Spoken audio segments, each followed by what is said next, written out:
오늘도 올라가는 유튜브 조회수를 보며 뿌듯한 미소를 짓고 있는 오늘의 주인공 애니시로. やりすぎだろう。もういいって。ひでえな青リンゴ。カスだよ相手ボコボコにして秒で逃げたし最悪社会のゴミ。 애니시로는 아오링고란 가명으로 활동하며 일진들을 두드려 패는 컨텐츠를 한 유튜버였는데요.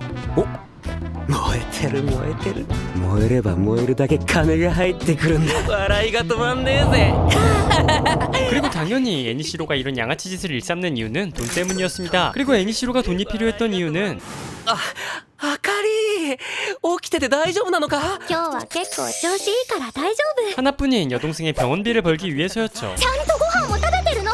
栄養のバランス気をつけてね。約束でしょ。スイーツは1日1個。 그렇게 병마와 싸우면서도 오빠 걱정부터 먼저 하는 여동생 아카리를 치료하기 위해 애니시로는 누구보다 자극적이고 어그로를 끌기 위한 컨텐츠들을 이어가고 있었는데요. 頑張れ。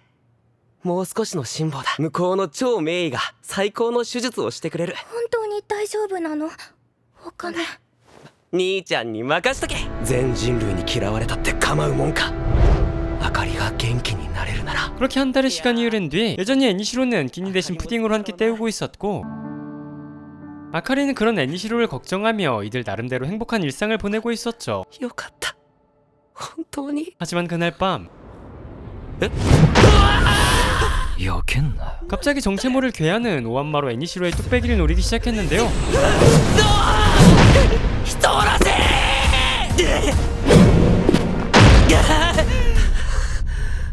なんなんだよあいつ。スマホを狙ってた。とにかく警察に。 하지만 온갖 양아치들을 두드려 패며 생활해왔던 애니시로 또한 싸움엔 자신이 있었고, 言っとくけど正当防衛だかんな。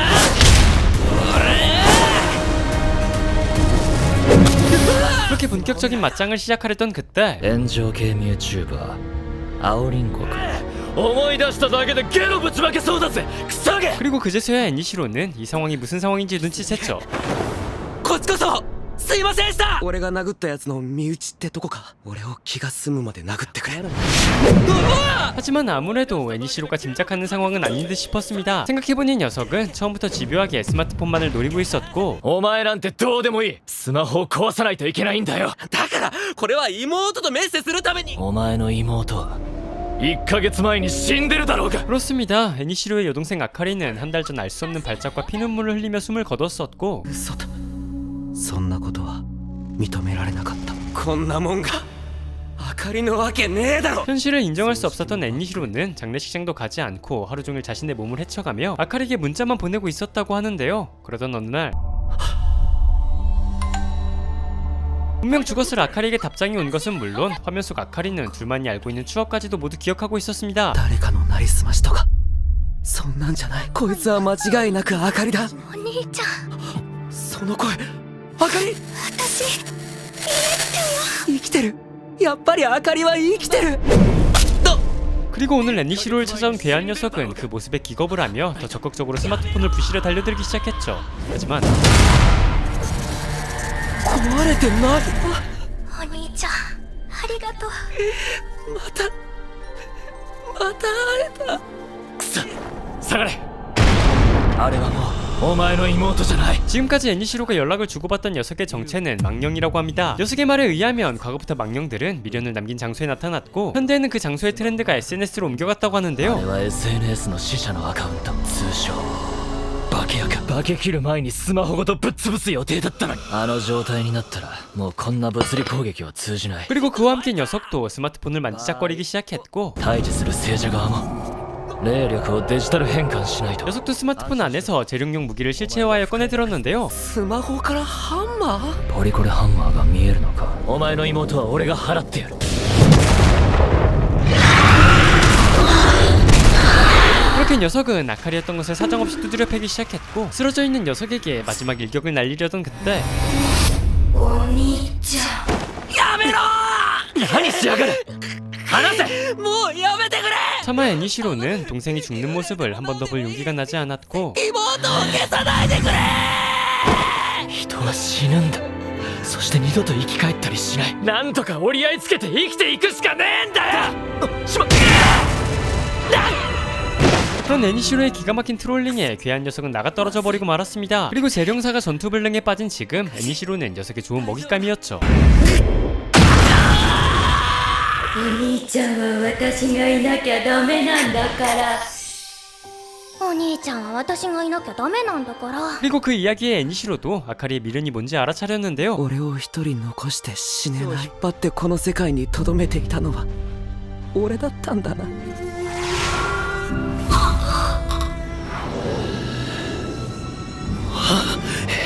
그와 함께 애니시로도 아까 재령사 녀석이 보여줬던 것처럼 스마트폰에서 자신의 힘을 꺼내들기 시작했습니다. 그리고 お前は死んだんだここにいちゃいけない俺はダメな兄貴だったよなスイーツも一日一個をちゃんと守るから一人で大丈夫だから 애니시로는 차마 전하지 못했던 마지막 말을 아카리에게 남기며 자신의 손으로 여동생을 재령시켜버리죠. 兄ちゃん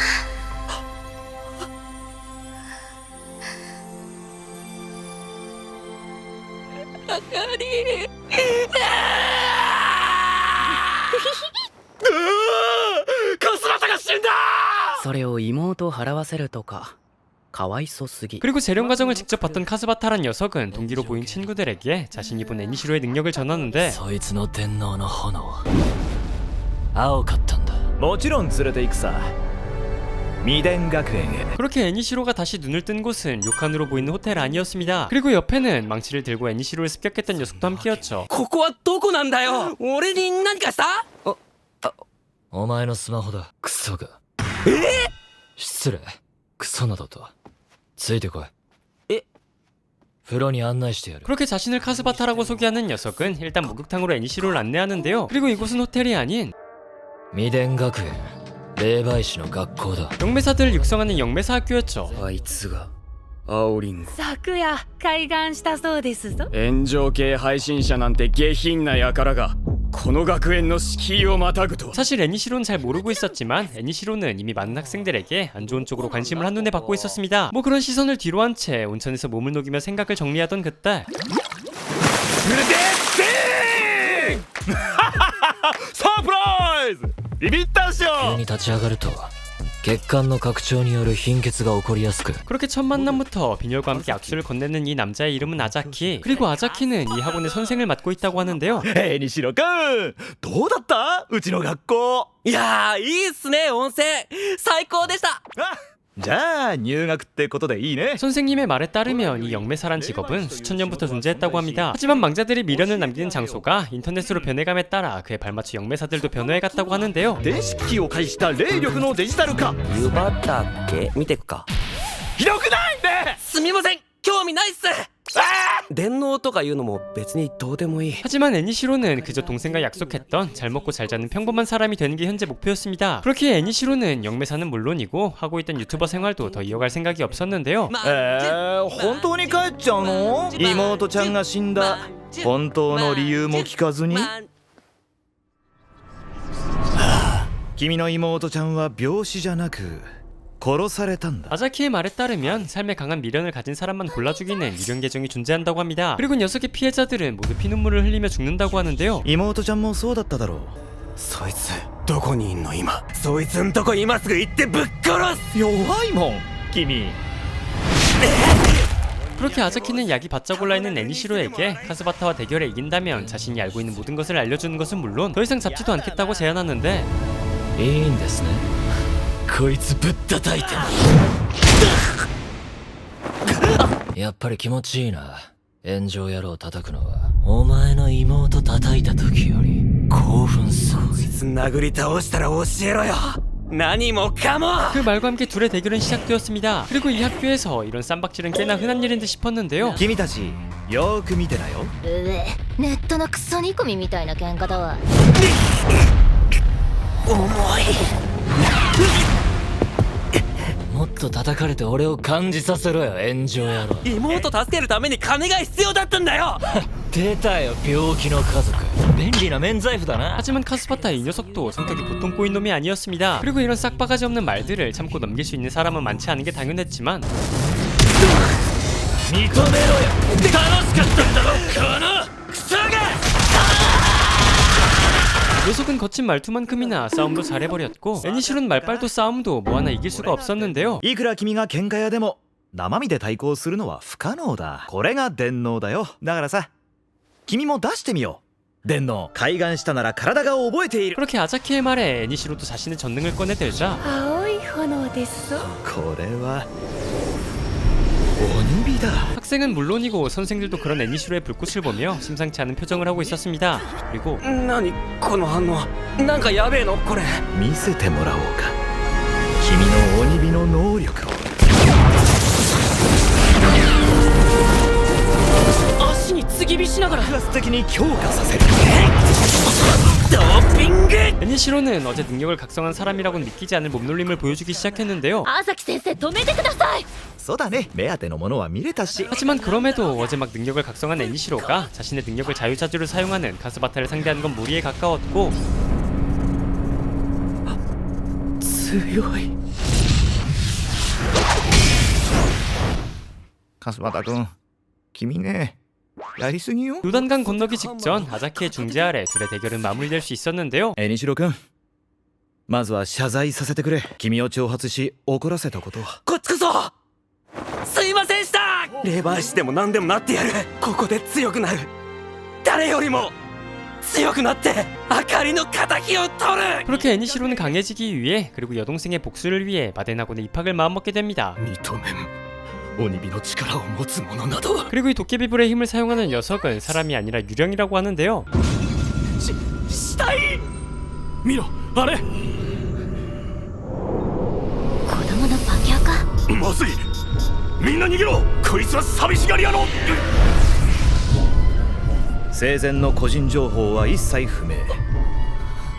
君の妹を殺した化け垢だ。触れるだけで生き物の命を吸い取る呪われた炎。 녀석의 도깨비불은 몸에 닿기만 해도 딜이 들어가는 개사기 스킬이라고 합니다. 그리고 애니시로가 가지고 있는 도깨비불도 녀석과 같은 능력이었는데요. そんな危ねえ力でカスバタと喧嘩してたのかよ一回自分家に帰って頭ん中整理するわ帰れるわけねえだろクソがようやく理解できたろてめえがどんな存在か 그렇게 애니시로는 교복을 지급받자마자 테스트가 진행되었습니다. 테스트는 영역을 컨트롤하면 되는 단순한 테스트라고 하는데요. 合格すれば除霊任務で現場に出る許可を与えよう。さっさと始めようぜ何でもやってやるよ湯もみくんだ。こいつらを100体倒すこと。 녀석들을 해치우는 건 카스바타와 싸웠을 때에 비하면 식은 죽 먹기였습니다. 하지만 なんてまあ早い話が霊力切れ、充電切れだ。 그리고 애니시로의 테스트는 유몸이 100명을 해칠 수 있는 정도의 영역 컨트롤이었는데요. 一度充電が切れると最低5時間は昏睡しちゃうのよ。長く持たせるのは必須スキルだ。達成めっちゃ生きったのに1週間後が本番だ。チャンスはその一度きり。監禁されて拷問されちゃうっぽいんで、そのつもりで。 애니시로의 힘은 너무도 위험한 탓에 많은 사람들이 견제하고 있는 것은 당연한 이야기였고 심지어는 K와 내통하고 있는 건 아니냐는 의심까지 하고 있다고 합니다. 즉 불합격 시 고문당한다는 이야기는 농담이 아니었는데요. 核炎中敵だらけよ。おやすみ俺の部屋は相部屋なんでこんなやつとって面だな頼む俺を鍛えてくれあんだけ叩かれまくった相手に頭下げるかよ俺のプライドなんかどうでもいい俺は弱いお前はくっそ強い 하지만 단련시켜주기 싫어도 아자키는 이미 카스바타에게 애니시로의 훈련을 도와줄 것을 지시했고 그렇게 다음날 훈련은 바로 시작되었습니다. お前は出しっぱなんだよもっと絞れなんでもいい思い浮かべろ炎を抑えるイメージこれができたらコントロールできる 하지만 말처럼 쉬웠다면 그게 테스트일 리가 없었고 매일 같은 훈련이 무색하게 성과는 도무지 나질 않고 있었는데요. 灰島は半年くらいかかってたよねふひひうるせえ。大量のカフェイン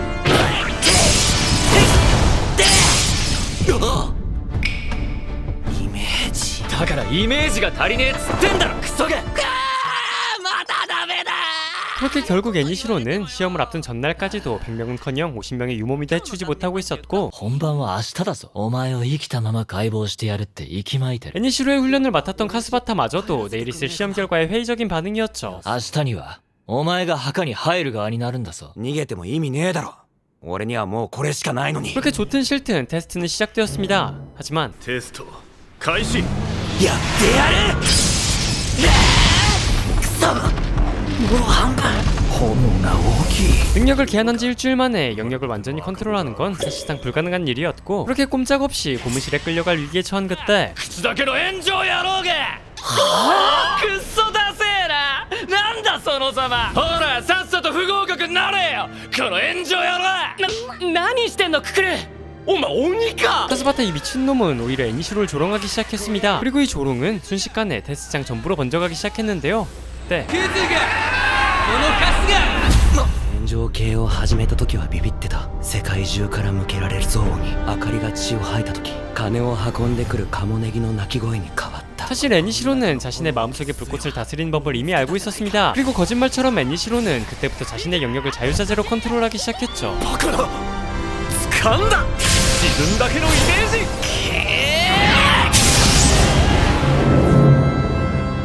カスバタ君ファインプレーだやっぱりこの二人面白い 하지만 애니시로의 영역 출력은 여기서 끝나지 않았는데요. まだまだ暴れたいね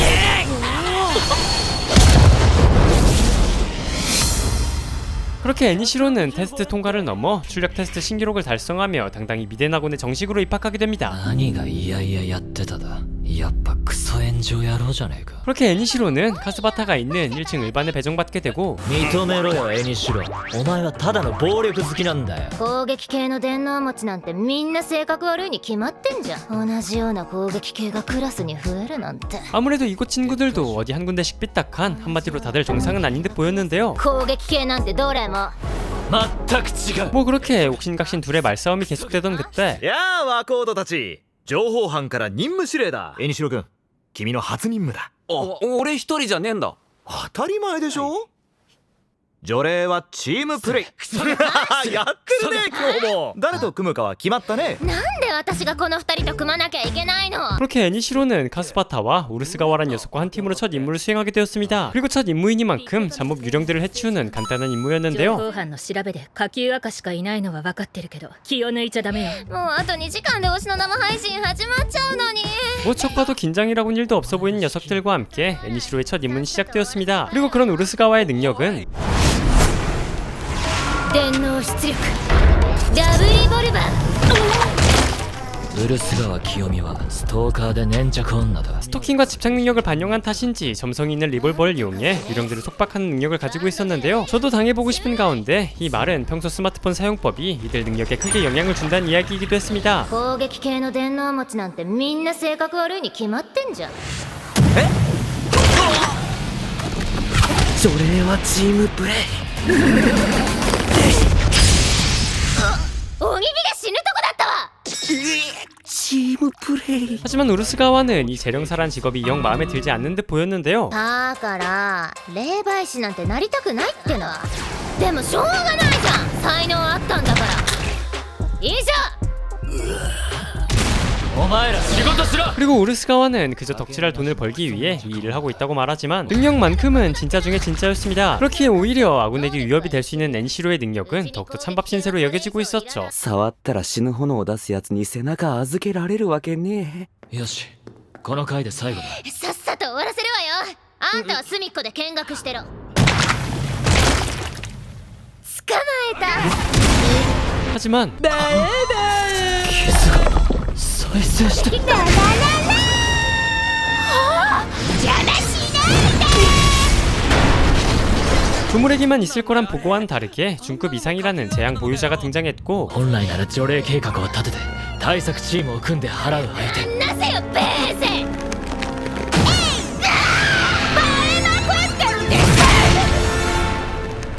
부정녀는 우르스가와를 장난감처럼 가지고 놀기 시작했습니다. 게다가 녀석은 어떤 공격을 하든 모두 재생해버려 공격조차 쉽지 않았는데요. その女うちのだ返せこの映えないメスガキどうしちゃう。 그렇게 우르스가와의 목이 달아날 위기에 처한 그때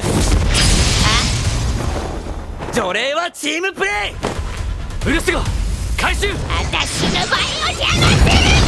애니시로의 도깨비불 덕에 이들은 우르스가와의 탈환만큼은 성공할 수 있었습니다. 하지만 그 와중에 카스바타는 애니시로의 도깨비불에서 이상한 점을 발견했는데 もし濃紺で俺やウルス川に当たってたらどうするつもり。カスバタあれ死なない。鬼火で与えたダメージが再生してない。 영의 세계에서는 음과 양의 개념이 중요하다고 합니다. 즉 유령이었던 K가 도깨비불을 사용하면 인간을 죽일 수 있지만 인간이었던 애니시로가 도깨비불을 사용하면 반대로 유령을 죽일 수 있다는 이야기였고 鬼火じゃない。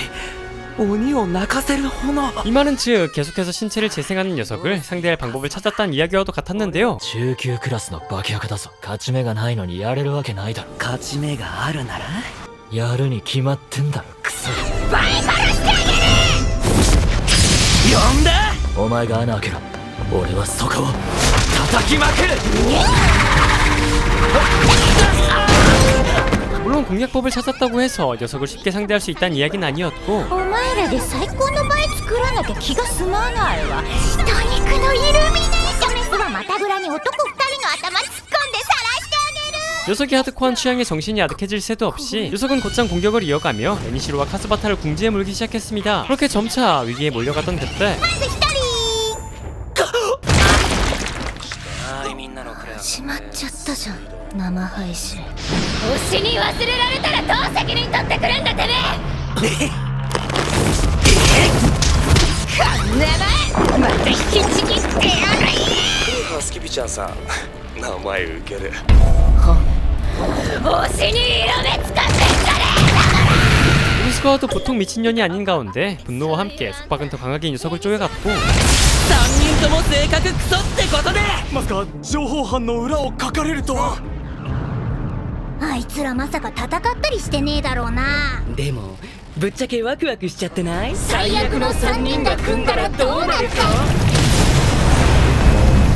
이들의 팀 플레이는 친구들의 기대 이상의 시너지를 보여주고 있었죠. 消えていく私ってめっちゃ倍じゃない。死にかけた。くっそ気持ちいい。帰ったら連携の訓練だ。 그렇게 첫 합동 임무부터 말도 안 되는 시너지를 보여주며 이들은 조금씩 가까워지고 있었습니다. 그렇게 첫 승전보와 함께 기분 좋게 학교로 돌아가려던 그때 寂しい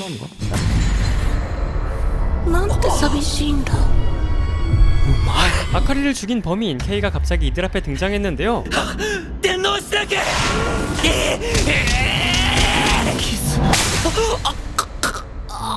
하지만 같은 능력을 가졌다고 해도 둘의 역량 차이는 하늘과 땅 수준이었습니다. 그렇게 녀석은 몸도 제대로 가누지 못하는 애니시로에게 티베깅을 이어갔고 あなたがあかりさんの死を意味のないものにしたんですよせっかく殺してあげたのに体動け。ぶっ殺す。 미련이 있으면 다시 태어날 수 있다는 말과 함께 녀석은 조만간 보자며 애니시로에게 이승에서의 작별을 고하죠. 하지만 그때 誰ですか先生だ。この子たちのね。大丈夫。二人とも死んでないよ。みんなごめん。あの子たちが話してくれなくて。いや先生、それより敵。 타이밍 좋게 등장한 아자키는 평소 가벼운 모습은 온데간데 없이 K의 공격을 정면으로 받아내고 있었고 あとは僕に任せて。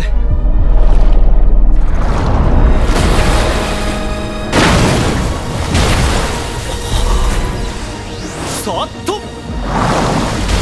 아자키는 그 강하다는 K를 몰아붙이기 시작했습니다. 하지만 아자키의 능력은 이들과 같은 전능이 아니라고 하는데요. ただ霊力をデジタル変換して出力しているだけ。アナログ人間には対デジタルの化け役は荷が重いんだよ。デジタルに変換すればその力は1割以下に落ち込んじまう。 그리고 그 말대로 말도 안 되는 어드밴티지를 가지고 K와 싸우고 있던 아자키였지만 踊ろうか。音がチートだから減ってもチートってだけだ。 이삼이거리 딘딘 선지키. 아자키는 영매들 사이에서도 천재 중에 천재로 불린 남자라고 합니다. 그리고 고작 10%의 출력만으로도 아직 그 누구도 아자키를 따라오는 영매는 없었다고 하는데요. ムカつくけどな。阿崎先生が負けるのは想像つかねえ。 K は抜けるしスマホは難しすぎるよ。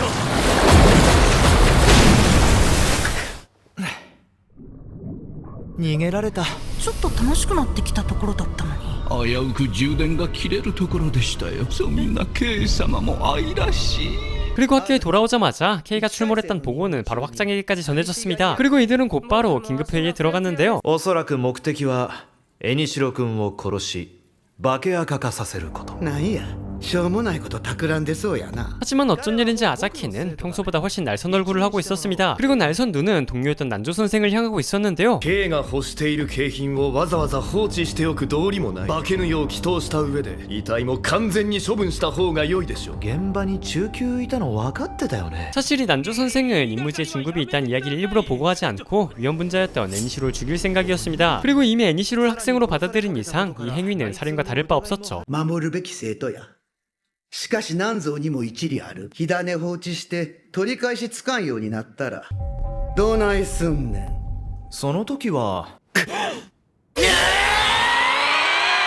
マジかよ、死にかけて帰ってきたばっかだぜ。取り返しがつかなくなるその時は僕が彼を殺す、強くなるよ君たちは。 그렇게 다음날 애니시로는 이번 임무에서 자신의 나약함을 또 한번 뼈저리게 느끼게 되었고 お前の強さを見込んで訓練相手になってください。 도깨비불을 더 적재적소에 사용할 수 있는 신체를 얻기 위해 애니시로는 격투훈련 스승을 찾기로 하는데요. ちょっと待ってね。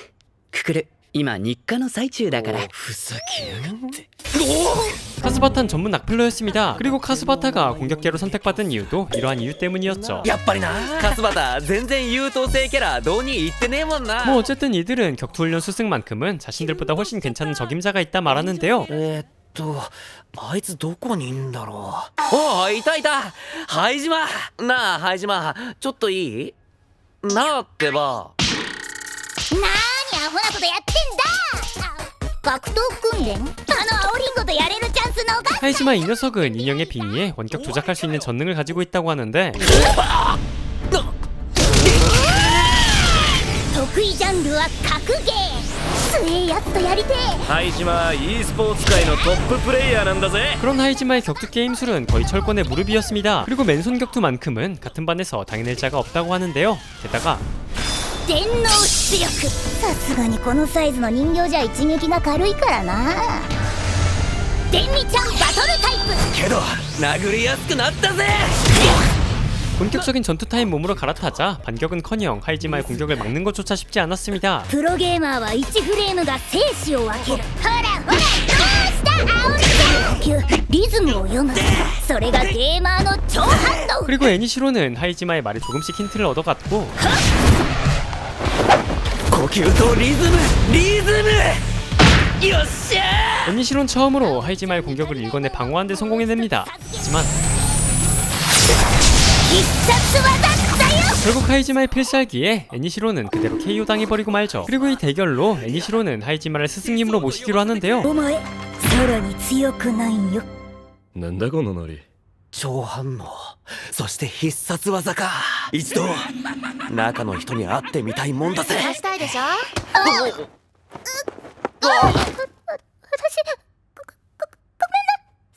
日和大丈夫？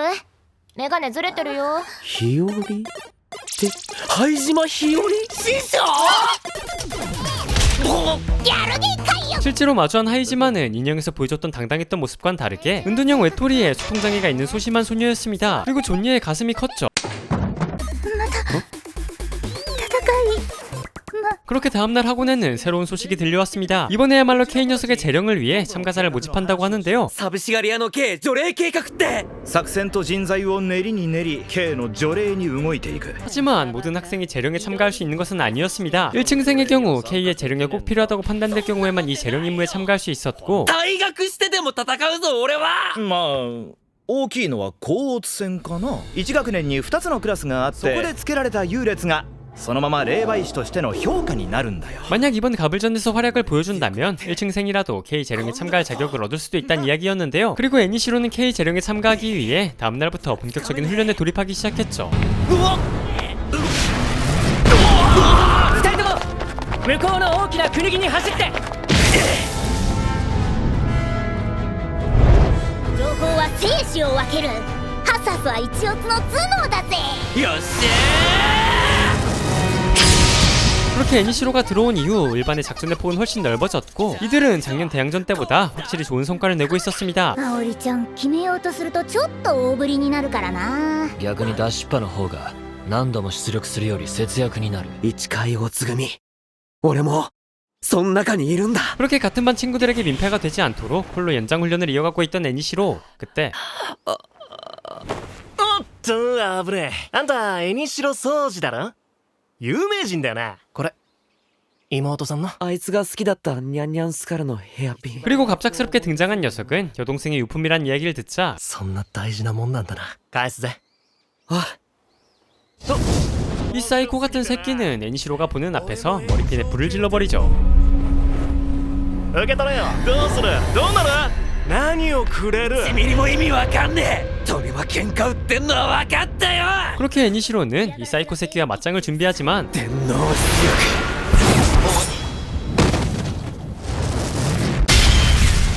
出ようわかる。久しいね。相変わらず暴力的だ。 이 둘의 싸움은 순식간에 갑을반의 자존심 싸움으로 번져버리고 맙니다. 과연 을반은 갑반을 찍어 누르고 K 재령에 참가할 수 있을까요? 지금까지 데드 어카운트였습니다. 月末の甲乙戦再び我々が勝つ。鬼火持ちを受け入れたことで市海おつ組は汚れた。そんな組に負けるわけがないのだ。こいつがいるから負けるか。次はこいつがいるから勝つ。不完全燃焼は本番で解消しようぜ。